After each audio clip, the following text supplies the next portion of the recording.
Hey, Basket Brains, Kirby here, aka Darkwing Disc. I am a bona fide G and a certified stud, and you can't teach that. Alongside me is Ollie DePina.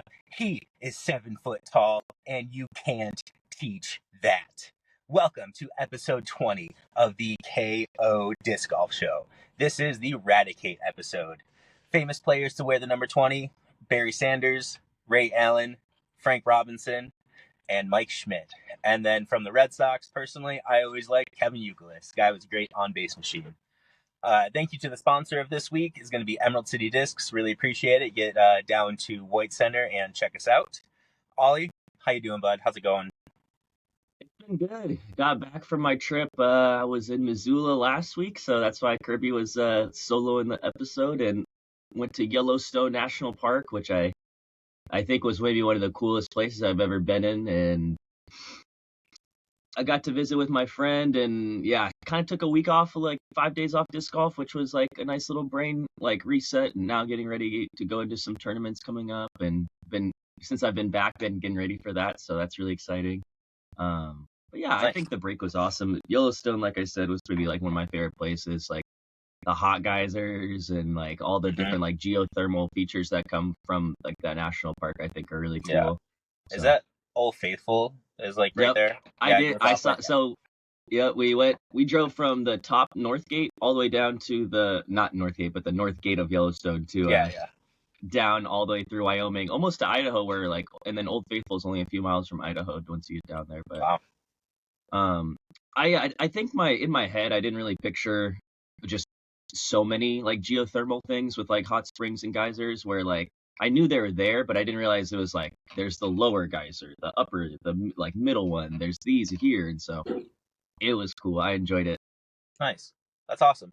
Yeah, good for you guys. I saw some of the pictures that you and Roxy are posting. Looks like you guys had a great time. So good for you, man. I'm glad you had fun. Glad you can get out there.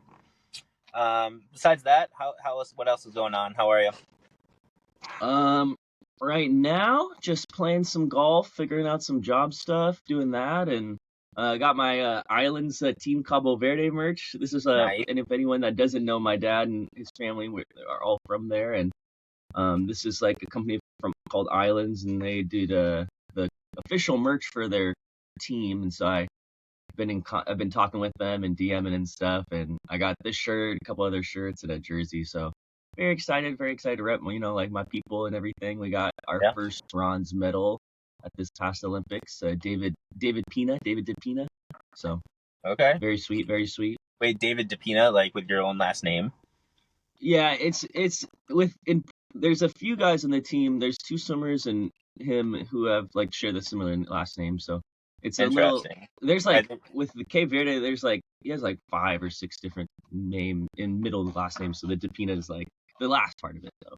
Interesting. Wow. All right. Yeah. I didn't know any of that. That's cool. Nice, man. Yeah, I've been kind of chilling out here. We're actually doing this. This is the furthest away you and I have ever been to do an episode, which is like kind of cool. I'm currently outside of. I'm in the parking lot of. Oh man, I hope I can get my camera back.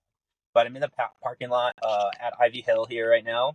I have a practice round in a little bit with Carter and Axel, so that'll be really cool. I played here with Carter yesterday. It's good playing with Carter on courses like this because his mind works really well for ball golf courses. So where I like a lot of my distance shots, I feel like are really like golf shots where I'm trying to throw like low and I'm trying to throw like straight and I'm trying to like really like not really play like an arch so much. And going to a course like this where there's a lot of elevation change, watching like how high Carter throws on some shots, I was like, oh, like that's what you got to do here. And like Carter throws so far, but at the same time, like I can hang, and like just seeing like the shapes that he's trying to draw, and I was like, oh, I can do that. Like I can do something like that, So I felt really fortunate to play with him yesterday because, like I said, yeah, he's just throwing some absolute like bombs out there.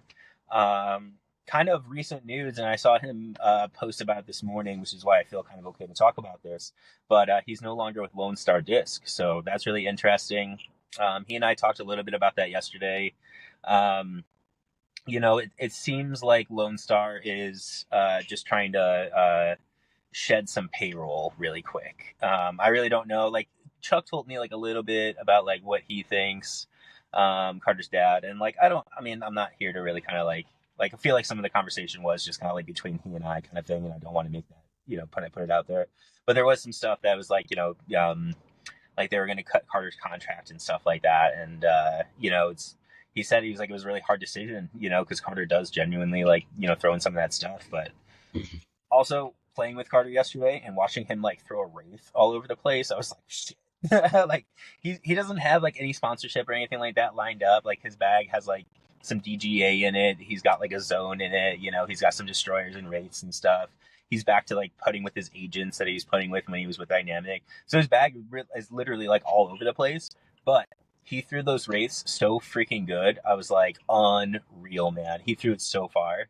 Yeah, I'm sure those will go back in his bag anytime soon. Or anytime. So, yeah, that's super interesting. I'm a big fan of Carter, so I saw that post, and I mean, like, yeah, my brain started going. I was like reading the post, and Roxy was like reading the post and like reading it, and she was like, okay, so it seems like it's a choice, and like he had options. It wasn't like, because with the other Lone Star news, I don't know if you heard, there was oh yeah, Chandler got booted, and then Leah got booted as well, and so like there's some big waves coming, and it was really interesting to hear that. I mean, I think the sky's the limit for Carter with whatever company he decides to back him, basically. So I'm excited to see him game. And I was excited. I was curious. I was like, is he just going to be throwing a bunch of like, I was so curious what his Worlds discs were going to be. So that's really cool to hear. Yeah, totally mixed bag, which is really interesting. He, just talking with him yesterday, I think Carter is a little bit of like a disc nerd, and like I don't think people really like see that side of his personality. But like, I mean, I will say, in any Pro Tour event I've played, it is insane the amount of discs that the pros lose and just like leave on the course. So like the lost and found section here is like 50, 60 discs deep. Like it's so wild, dude. It's so crazy. And Carter will look at like each one that he finds, and he'll like feel it up, and he'll be like, ooh, I think this does this, and I think that does that. And like he was really excited because he had like a 2006 rock that he put in the bag that he was throwing. And like I think Carter is like kind of like a low-key like disc nerd, and like is gonna get like if he were to throw, I would love to see him throwing like an open bag, like an infinite style sponsorship where he can pick out whatever discs he wants to use, because I bet you like he would throw some like really interesting things, and I bet you he would be a guy where if you're like, hey, what run of this disc is best, he would probably know, if given the opportunity, just to throw like total open lineups and that kind of thing. So I have like the answer to be like, this run of this is for this run of this is for this, and have like that wealth of knowledge. Yeah, that's super sweet. No, he totally seems like that guy. So but yeah, practice rounds have been going really good. New London Tech is really, really great. I'm having a lot of fun playing that course. It's wooded. There's some holes that it's just like, if you get into a bad spot, like there's literally just like nothing you can do, and you have to kind of pitch out into a good spot, or try to get like squirrely and throw like forehand rollers and stuff like that. So there's not a lot of like there's not a lot of like bailouts like up and out. Like you can't just throw like a spike hyzer like up and through the woods and kind of like get out of stuff. You can't just throw like a sneaky like turnover forehand and kind of get like your way through. Like the rough out here just like doesn't work like that. There's not as much like blackberry and holly, which is really great. So I'm not like, my legs aren't like totally chewed up and torn up like they are back home. But at the same time, like when you're out in the rough, like some of it can be like pretty nasty. Ivy Hill here has so much out of bounds. That's really like, I think the toughest part about this place. Carter and I played yesterday when it was getting pretty windy, and there was a couple of holes that was just like, what do you do here? Like if you have like a big enough of a headwind, like this shot becomes so incredibly difficult. There's also some space out there where like the vlog that I'm gonna put up today, there's a shot where I definitely threw a shot like well over like 650 feet. Like this thing just had like all the time in the world just to like keep going, and then once it hits the ground, the greens are really fast, so it skips. So like there's some really beautiful shots, some really pretty fairways. The OBs, some of them like literally just like surround the entire basket and surround the entire fairway, which is what makes those holes like difficult kind of thing. But not everything at Ivy Hill is really long. And I was actually thinking about it the other day, and I was talking with Chuck, Carter's dad, about it. Of like, hey, like this is the kind of place, like the landscape that they have here is not incredibly different to what the landscape is at Kayak, and yet I feel like this is such a better utilization of that land. Like there's elevation change and stuff like that, and they use it really well. There's bomber shots. There's some holes I will like totally admit that are there's just like OB kind of created for the sake of creating OB to make them more challenging and that kind of thing. But with some of the shots, I think Kayak and the people at Kayak and the designers at Kayak would be benefited from paying close attention to the Ivy Hill layout and to some of the holes that are there and the way that the course is played and that kind of thing. Because I think there's a really really good combination there, or a lot of good stuff that you can pull from that and use at a place like Kayak and that kind of thing when you have that much space, if not even more, and like that kind of thing. So yeah, I've been watching Aaron Gossage talk and play Ivy Hill and going through his vlogs and stuff. And then I think he has like 2 different rounds through fully of Ivy Hill. So I've only just seen those covered videos, but really interesting course. And like, definitely, there's some like 330 foot holes on there, which are like interesting and cool to see on like a world tour or like a world championship stage and stuff like that. Was interesting, but I am a really big fan of the course and how they had that. And then the only big difference I feel like I heard about on New London was the OBs on the first few holes aren't a thing anymore. So like kind of changes like Yeah, they also, from what I understand too, they added OB to hole 18 and 16. Or there's like 2 holes that they added OB that's not traditionally there, or they moved it in or something. 18's brutal. Like it's so long. Like I think if the OB wasn't there, I might want to throw a roller, because if a roller gets a little too squirrely, it's fine. But I could bust a roller up to a point where I could probably throw a second shot and make it to the pin. The way it's set up now, just throwing an air shot, like it's a 2, like I'm throwing 2 like absolute rips. It is like steadily uphill like the whole way, and you have OB left and right. So it's like you can't go like all out super aggressive on it, just because like the chance that you trickle OB is like right there kind of thing, and you don't need that on 18.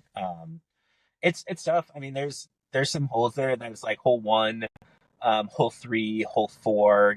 Like when I walk up to like hole 1, I'm throwing a putter on. Hole 4 is like just kind of like a not super difficult forehand shot. Hole 3 is like a standard like straight MD1 shot kind of thing. Like there's some holes there that are like really easily birdieable. There's like the island jumping par 5 that you can just throw like for me, I'm gonna throw like a putter to like the landing zone. I'm gonna throw an MD1 up into the hill, and then I'm gonna throw a P2 like down into the green, and I should be able to tap in for my birdie, like no problem there. But the hole before that is like it's like 1,300 feet long and a par 5, and like on the first shot, you can't bust off more than like 330 feet tops on that first shot. So then you're trying to bust off like 500 with OB on your right, with woods on your left. Like I don't foresee myself birdieing hole 2 or hole 3. Nope, sorry, hole 4. What hole is that? You're talking about the one where you go like really straight and then it goes left downhill kind of into like and then it just like bombs protected green. Yeah. It might be like 6 or something. I don't know. But like that one, I just, in my mind, I'm like, there's just no way that I birdie this, And then the other par 5, I'm like, hell yeah, I'm going to get that one. Like I should get that one every round, it seems like, kind of thing. So I think that's a Paul Macbeth design course, if I'm not wrong. Yeah. It's really well done. I mean, I really, really like it. It definitely is it makes me like, it kind of, in a way, and this is not like they're not the same thing, but in a way to me kind of validates SeaTac. I think SeaTac is a great course. I think there's a lot of great shots in SeaTac, and I think some of those shots play similar to here. Like it doesn't like the course like 1 through 27 doesn't play anywhere near the same. But if you were to break down like hole 17 at SeaTac, that straight to like left finishing kind of shot to get up into that par 4, like there's a bunch of shots out here that's kind of like that, where it's that shot maybe a little longer, maybe a little shorter, but that similar kind of vibe to it, like hole 14, like there's a couple of shots that feel very hole 14 like, where you got to hit a tunnel, kind of getting down there, like So there are some holes that I think a couple of holes that SeaTac play so well that it kind of validates it for me that SeaTac is like that great of a course in my mind, and playing something like that does kind of show. Um, if you haven't seen, I've been doing vlogs every day on my YouTube channel. My vlog day 3 is going to come up a little later. But that's been really fun to do. A little challenging just because I don't usually like record and like take pictures of like everything I do all the time. So that's definitely been like oh, I need to like take a minute and like set the camera up and like just do like a little like 1 minute thing kind of thing here and there. So it's been really fun. You can actually see this is I'm in the van right now. The van is set up so I could sleep in because I had a campsite and I didn't. The campsite was like 40 minutes away from where I was, and I was playing New London.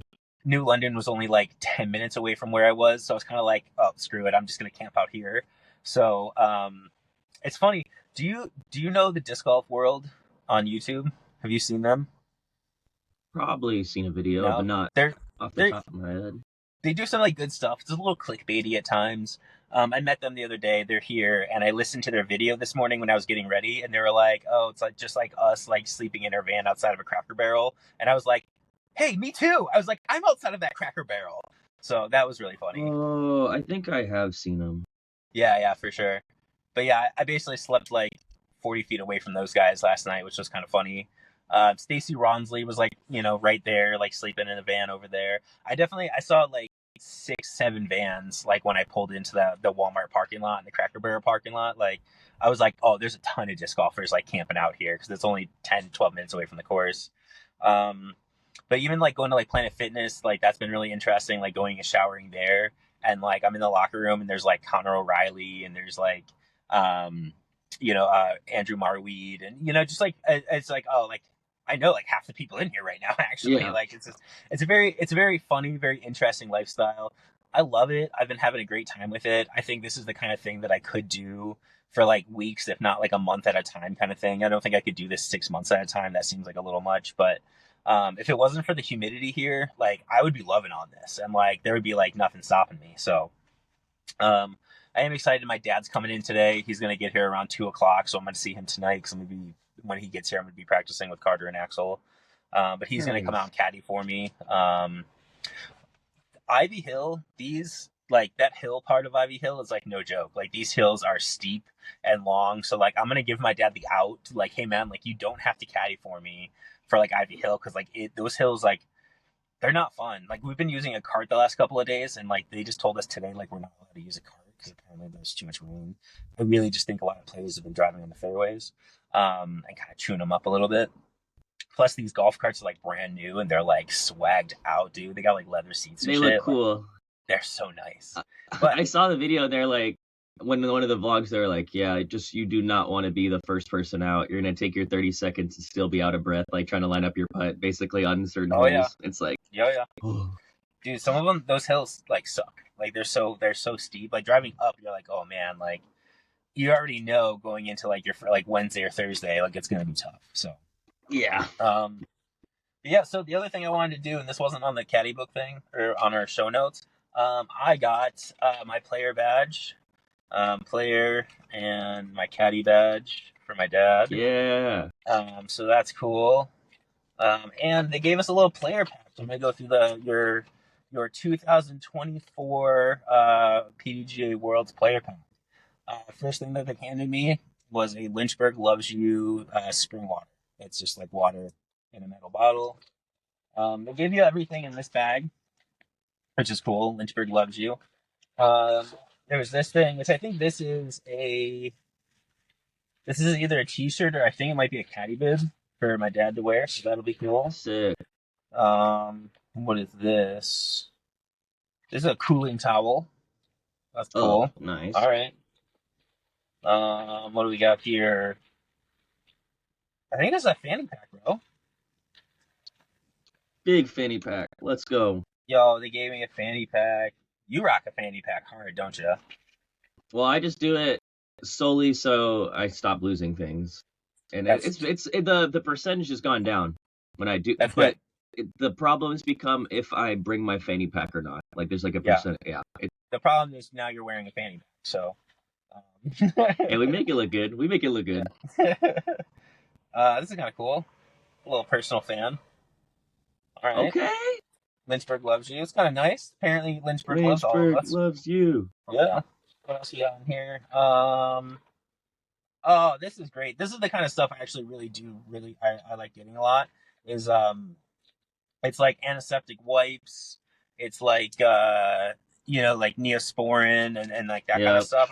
These are great to have in your bag. I have one of these in the bag at all times, so that's always great. Little hand wipes, individual wipes. Those are great. And then what else do we got here? That's a chapstick, and I don't know what this is. Sunscreen, potentially? Yeah, sunscreen stick. I watched I think Rebecca Cox Did she? posted it. But that's the only reason why I think the first thing I saw was sunscreen. So it looks like a glue stick. Yeah. All right, that's cool. That's nice. Honestly, I don't really get player packs, so yeah, that feels kind of cool. That's awesome. Awesome. I enjoy it. Ollie, do you want to go through the Ralph Williamson Memorial preview real quick? Yeah. Basically, I haven't got the caddy book, but I'm pretty sure I know where the positions are.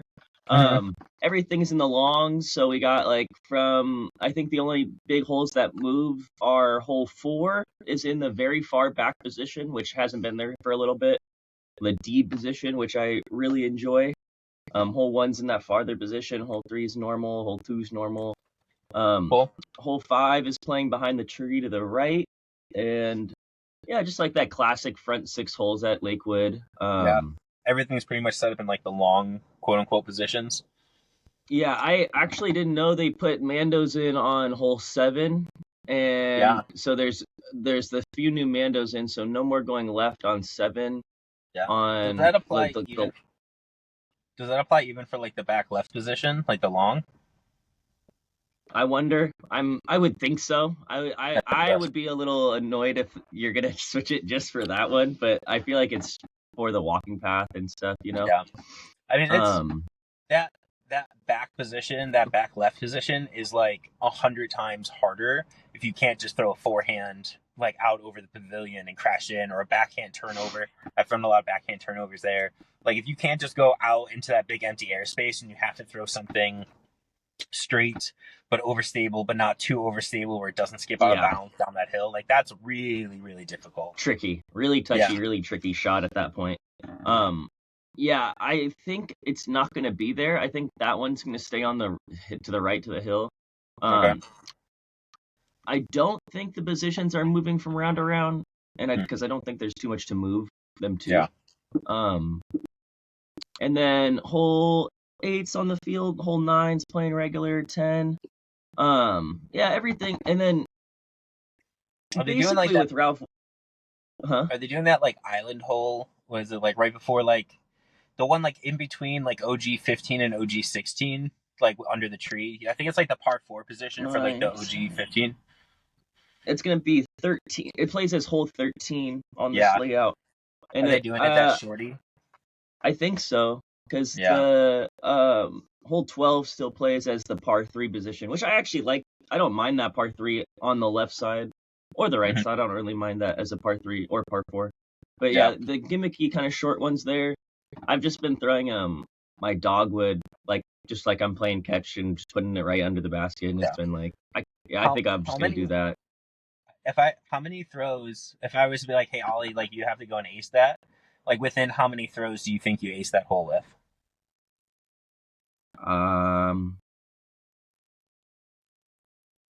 At least I thought I'd say like 10 to 15. Like I was gonna say 5 for myself, because I think if you give me 5 shots there, I can make 1 out of 5. I think I could hit the basket in 5, but I just I don't know. There's a chance it doesn't go in. I mean, I have aced that for the ace spot. It's so short. That's what I'm saying. Like, because it's really not that long. Like, you can jump putt it into the circle. So like, you know what I mean? Like at that point, like if you give me 5 shots and you tell me like, hey, just go ring one of these up, and I have 5 of the same disc, like I can almost like I would bet on myself to be like, yeah, I could probably do that. Maybe that'd be a fun video Yeah. for us in the future as we set up to that hole and we see like how long, like how many throws until we ace it. One And of it just us, might, yeah. yeah, it might just get like really embarrassing really quick. That'd be cool. I like that though. Yeah, it might be fun. It's Yeah, a fun challenge video. I could get yeah. down. All right. So, you got anything else with Ralph Williamson, or should we move on to fantasy football?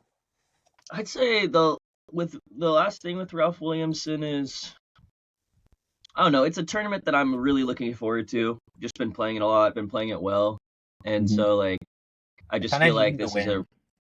it's a good opportunity for me to do something here, and so I'm like, there's no reason for me not to. I kind of personally, I need you to win just so like the title of Ralph Williamson Memorial Open winner is stays on this show. We'll have 3 years running of like of hosts of this show winning that tournament. Like we'll own that bitch. You know, it'd be pretty awesome. And then next year though, I gotta play you. Yeah, and But then then next year hopefully you and I just I know. that'll be awesome. Yeah, I think the only biggest thing I'd say, like the last couple weeks that, and you haven't seen this in my bag yet, but I've changed my bag a little bit, which you'll find funny, but it's working out really well. I'm throwing a lot more little flippier things, and like kind of throwing a lot more things on a consistent like hyzer, and then having like, so I'm not changing too much of like my throwing angle, but just throwing a disc on a hyzer and flipping it and doing that, and it's been awesome. I've been really enjoying that, and it's been. Nice. I just don't think I've really had this many flippy discs in my bag, so it's been fun. Nice. That's great. All right, so moving right along, we're gonna get into our next topic is our fantasy football league. Ollie and I, we want to do a KO disc golf show fantasy football league. Ollie has set up a league for us already, which is awesome. But we haven't really, Ollie, you and I haven't talked about this at all, so it might be kind of cool just to kind of like let's figure it out, you know, and we'll do it on air so anybody that is interested in being part of the league is totally, you know, they know as much about this as we do. So already Ollie and I had kind of talked about maybe doing some kind of like big prize at the end. I would love to throw in like a Emerald City Discs like gift card. And then we can each like, I'll throw in like a couple of like Discmania discs too. I know I got a couple of things coming. I know I have like a pair of those like Horizon Glow Cloud Breakers coming, so like that might be kind of like sick to like throw in there. Same with the Skywalker 2s. I have a couple of those coming in the mail. Nice. So like, you know, like that's all stuff that could be thrown into the pot. You know, the other thing that we had talked about doing is wanting to do the draft like in person in the store, even if everybody's like bringing their own computer in. Well, we'll bring you into ECD if you can, and have as many people there doing the draft in person to be a lot of fun. And then the other thing we were talking about is draft order, and it would be maybe interesting to do like a putting game or like a round or something like that, and to kind of figure out like winner gets, you know, the number one pick, or, you know, whatever pick they decide they want, kind of thing.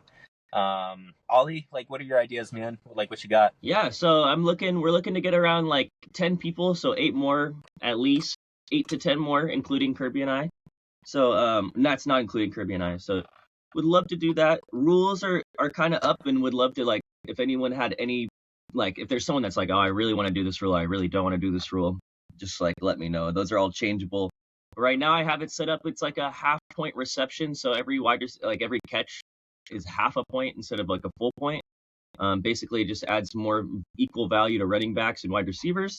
And then also we're playing, so 1 quarterback, 2 running back, 2 wide receiver, a tight end, 2 flexes, and then this is another questionable one that we could talk about some more, but I want to put in a super flex, which basically means you can start a second quarterback, makes it a little more fun, adds a little more value to like quarterbacks, and then we'll do a defensive. No, it can be a wide receiver, running back, a tight end, or a quarterback, but in fantasy football, quarterbacks tend to score more points, so to have a slot where you can have a second quarterback. Yeah, I see. I mean, I'm gonna put this out there. I don't watch football at all. I played 1 season of fantasy football. I think I came in like 3rd in the league, but like, I don't know anything about football. Like, I'm gonna be the guy that I'm gonna be like, what does this mean? You know, like, I'm all about the rank. Like, they're not players to me. They're just rankings and they're numbers. And like, I think that might make me a little dangerous. Also, it makes me kind of an idiot. So take that for what it is, you know? Hey, you just have a different philosophy with it. Yeah. You'll see the players. You analyze them differently. Yeah, I have no allegiances to anybody whatsoever. Like, I have no favorite player. It's hard though when you have favorite players and you're doing fantasy, or like a favorite team. Like, I feel like it's even harder. Like, sometimes, like I'm in this one dynasty league, so you keep all your players every year, and one of my favorite players is Saquon Barkley, and we just traded him to like my least favorite team, and like, so now I have my favorite player is just on my least favorite team, and I'm stuck with him in fantasy, but we ride. Yeah. But yeah, so I mean, we'd love to get, like Ollie said, at least like a 10-team league going. That would be awesome. Yeah, I'm going to make a post on our Instagram story, so there'll be a link you can just click if you want to try to join that. And then, again, you can DM us, asking us any questions, ask me any questions with that. I played fantasy football for a long time, and so kind of running that part of it, making sure it goes smooth. And then I'll also post on the YouTube channel, so in the community tab, there will be a post with the link as well. So looking to get 8 to 10 more people to join, and then there's gonna be some sweet prizes. I'm also gonna juice up that pool a little bit, maybe throw some swag in there. So we'll get it nice. So maybe I got some cool like AGL little swag. I have a little hat or like socks or get the swag up. Yeah. No, that'll be great, man. I think it's gonna be really cool. Some discs. Yeah, I think it's gonna be great. I think it'll be fun just to have that just kind of be something. Like, this isn't going to turn into like a fantasy football podcast in any way, shape, or form, but it will be fun to take 30 seconds and being like, hey, I'm going to go ahead and call him out. I smoked Luke Gent, this week, and Ollie beat this person, and so smashed on that person, and next week I got to take on Ollie, and that guy's got to take on that guy. I just assume Luke Gent's in. That guy's like our homie. He's just kind of there, so... But yeah, gotta get a Toby. Gotta get at least one Toby. Oh yeah, one of the Tobys. Yeah, we have so many now. But yeah, no, for sure. I think that'll be fun. Just kind of something for us all to kind of like riff about a little bit and kind of talk a little smack. Kind of here and there. Hell yeah. So, also big shout out to Toby. I got him the Showstoppers, and we did that at North Park earlier this week, and that was really cool.